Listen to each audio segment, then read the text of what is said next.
Bonsoir à tous, j'espère que vous allez excellemment bien aujourd'hui. On se retrouve pour faire le débrief du 15e match de cette Coupe du Monde entre le Portugal et le Ghana. Et ça a été un match très intéressant entre ces deux équipes. Victoire 3-2 du Portugal face au Ghana. Mais vraiment, la fin de match a été très animée. Beaucoup de tension dans la fin de sa rencontre. Et ça aurait pu également finir sur un match nul ou sur un 4-2. N'hésitez pas à vous abonner à la chaîne, à réagir dans les commentaires, à mettre un pouce bleu, à partager la vidéo sur les réseaux sociaux, notamment auprès de vos proches. Si vous pensez que ça peut les intéresser, n'hésitez pas à aller voir TikTok avec le débrief de la mi-temps. N'hésitez pas à aller voir également EPS 2.0 Spotify. On commence tout de suite avec cette vidéo Portugal-Ghana, un match bien plus énervé que les deux premières rencontres de la journée, notamment Uruguay-Corée du Sud, mais également Suisse-Cameroun, où c'était moins excitant, moins énervé. La première mi-temps, on finissait sur un 0-0, c'était plutôt calme. Et puis la deuxième mi-temps a été énervée à partir du but de Cristiano Ronaldo. Et puis après, ça a enchaîné pendant toute la fin de match. Vraiment, où on a vu du football. Alors, je dirais pas du beau football, mais on a vu des buts. Ça, c'est clair et net. On commence tout de suite avec le Portugal. Le Portugal, donc, qui gagne cette rencontre. C'est un match qui est pas facile à débriefer pour le Portugal. Je pense que il y a eu des soucis, notamment en défense. C'est pas normal qu'ils s'en prennent deux par le Ghana. Ils ont été transpercés très facilement. Et en plus, ils ont été transpercés au niveau vitesse. Alors que je rappelle que le Ghana, c'est André Ayew. Alors, j'ai rien contre André Ayew, mais c'est pas le mec qui va le plus vite au monde à la course. Donc, s'ils sont transpercés par André Ayew, heureusement que c'était pas Mbappé, quoi, ou le petit joueur espagnol, là, il y a un ou deux Espagnols qui courent aussi pas mal vite, ou les Anglais, parce que là, ça a été très compliqué, je trouve. Pour les Portugais. Les Ghanéens n'ont pas eu 150 grosses actions dans cette rencontre, mais à chaque fois, la défense portugaise se retrouvait quand même en difficulté. Par contre, ce qui a bien marché, c'est la récupération. Ils ont récupéré énormément de ballons au milieu de terrain, notamment en première mi-temps, mais pas seulement.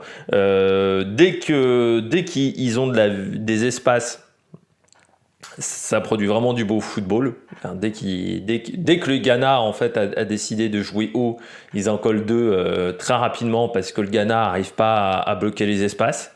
Donc ça c'est très bien, ça montre que c'est une équipe qui est capable d'avoir du mouvement. Par contre, quand le jeu était en bloc bas, ils avaient beaucoup de mal à construire.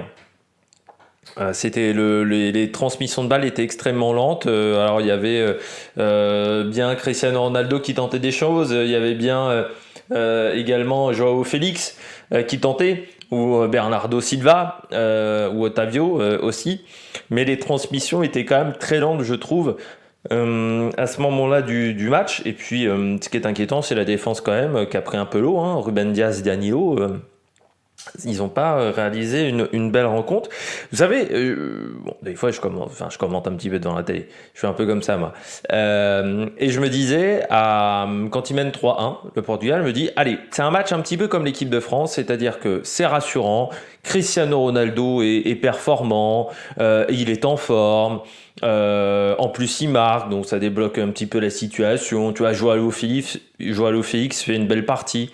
Je me dis à ce moment-là, tu vois, ils mènent 3, je me dis, allez, il y a des petits défauts, mais c'est un petit peu comme l'équipe de France, tu vois. C'est rassurant, ça te lance bien dans la compétition. À 3-2, par contre, c'est plus la même chose. Parce que certes, tu gagnes, mais tu gagnes en serrant vraiment les fesses dans les dernières minutes avec des Ghanéens qui ont poussé. Et oui, ça a été plus compliqué pour les Portugais. En plus, beaucoup d'énervement dans cette rencontre. C'est un premier match de phase de poule, même quand ils menaient 1-0, tu les sentais que ça pouvait dégoupiller très vite du côté du Portugal. Donc il faudra faire attention également du côté du coach de ce côté-là. Du côté du Ghana, tu sens que dès qu'ils essayent de monter défensivement, ça ne tient plus la route. Tu comprends donc mieux pourquoi ils ont appliqué un bloc bas pendant toute la première mi-temps. C'était la question de Marcel Desailly sur beIN Sport. Tu comprends mieux parce que dès qu'ils ont tenté de monter, ça crée des brèches mais énormes dans cette défense. Kudus, très bon match avec Ayew aussi, qui a fait une grande rencontre. Mais Kudus, Vraiment, il a distribué des très très beaux ballots du côté du Ghana. Moi, j'ai trouvé également que il y a un truc qui faisait très bien les Ghanéens, c'est les fautes utiles. C'est-à-dire que pendant toute la première mi-temps, ils font pas mal de fautes au niveau du milieu de terrain, mais qui sont des petites fautes. Ça a cassé le jeu, ça a cassé le rythme, et les Portugais n'ont pas pu emballer cette première mi-temps à cause de ça. Ils l'ont quasiment pu faire en deuxième mi-temps, ce genre de petites fautes utiles, mais tu vois, ces petits accrochages, ces petits trucs qui sont anodins, on va dire. Donc tu sais que tu as peu de chances de te prendre un carton jaune à part si tu en fais 4 ou 5. Mais je trouve qu'ils ont été très très bons là-dessus. Par contre, moi j'ai trouvé que sur le jeu de contre, ils ont quand même quelques actions où ils temporisent énormément à l'approche de la surface de réparation. Moi, je pense que c'est pas là où tu es très intelligent, et on voit que les buts qu'ils ont marqués, c'est quand ils n'ont pas temporisé dans cette zone-là, où tu voyais presque Kudus ralentir, ou voilà. Là, c'est là où il y a des choses à faire, parce que s'ils ne temporisent pas sur ces actions-là, ils peuvent se créer beaucoup plus d'occasions.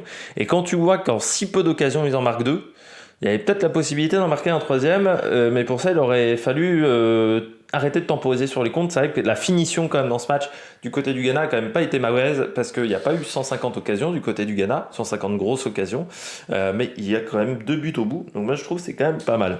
On passe aux joueurs du match. Du côté des joueurs du match, du côté du Portugal, j'hésite entre Cristiano Ronaldo et Joao Félix.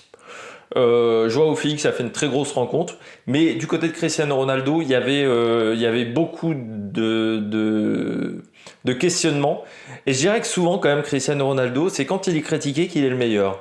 Dans sa carrière, notamment l'Euro 2016, lors des 2 premiers matchs de poule, il est énormément critiqué du côté du Portugal, et il fait ensuite une suite de tournois qui est assez exceptionnelle. Quand il est critiqué, Cristiano Ronaldo, il fait souvent de très grands matchs, et là il l'a encore prouvé, et c'est sûr que vu la manière dont il a critiqué Manchester United, fallait bien jouer derrière pour s'en sortir, sinon ils s'en seraient pris plein la gueule. Et Joao Félix, oui, qui a très très bien joué pendant cette rencontre. Il fait un trop gros match. Par contre, petit flop, c'est Ruben Diaz, qui je trouve au niveau de la charnière a souvent été en difficulté. Du côté du Ghana, moi je mets Kudus, qui je trouve a fait un très grand match. Kudus, voilà, il a fait enfin voilà, il a bien distribué le ballon. Il a eu vraiment un gros rôle, je trouve, de meneur de jeu. Puis moi je mettrais Seydou, qui a été quand même en grosse difficulté sur son côté, notamment face à Joao Félix, mais il a été en difficulté pendant quasiment toute la rencontre au niveau défensif. On passe déjà au classement dans ce groupe H. Du côté de ce classement groupe H, le Portugal mène devant la Corée du Sud, l'Uruguay et le Ghana pour le moment, mais on reste très serré entre le Ghana, l'Uruguay et la Corée du Sud, donc ça va être intéressant. Et ça veut dire également qu'au niveau du programme des prochains matchs, on aura donc la prochaine rencontre le 28 novembre, ça sera donc lundi, avec Corée du Sud, Ghana et Portugal, Uruguay à 20h. Le Corée du Sud, Ghana, je le trouve intéressant. Voilà. En deuxième match, pas mal. Pas mal, si le Ghana reproduit ce qu'ils ont fait face au Portugal, normalement, petit avantage au Ghana. Ça sera à 14h, ce match-là, donc lundi. N'hésitez pas à vous abonner à la chaîne, à réagir dans les commentaires, à mettre un pouce bleu, et puis nous on se retrouve pour de nouvelles aventures, notamment ce soir, l'entrée en lice du Brésil. Allez, ciao ciao!